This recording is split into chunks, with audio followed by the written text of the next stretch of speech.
o'sha 40 yilga oshib ketgan patsientlarimiz kelib o'sha bitta bir dona lechebniy massaj olsa tinchlanib o'sha dopamini serotoninni ishlab chiqarish boshlaydida odamga hamma narsa yoqaveradi. Bir payt bo'ladi hech narsa yoqmaydi, hech narsa bo'lsa ham yoqmaydi. O'sha ya'ni baribir organizm o'zingga qaraydi o'sha vaqtda. Bittali massaj man o'zim даже covid paytida juda qattiq ishlaganman.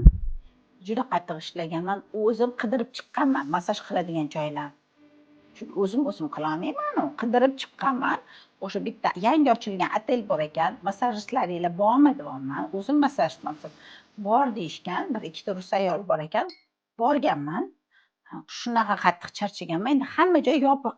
Rosa yangi otel bo'lgan uchun otelda bor massajist. Borganman, o'sha bitta massaj olganman, вообще boshqa odam bo'lganman. Bitta massaj ham juda yaxshi ta'sir qiladi. Organizm uchun. Просто ko'plar bilmaydi-da, mana shu to'g'rimda mehmonxona bor, gostinisadan katta insonlar keladi. Alibdan keladimi, sразу birinchi gapga kirishadi. Men deydi, massaj olay deydi. O'sha biladi, do и после qanaqa shu bir xil holatda tiqilib o'tiradi-ku. Onaylar shu bizlarda organizmda. O'shani biz tiklab beramiz, просто maza qilib aylanib yuradi.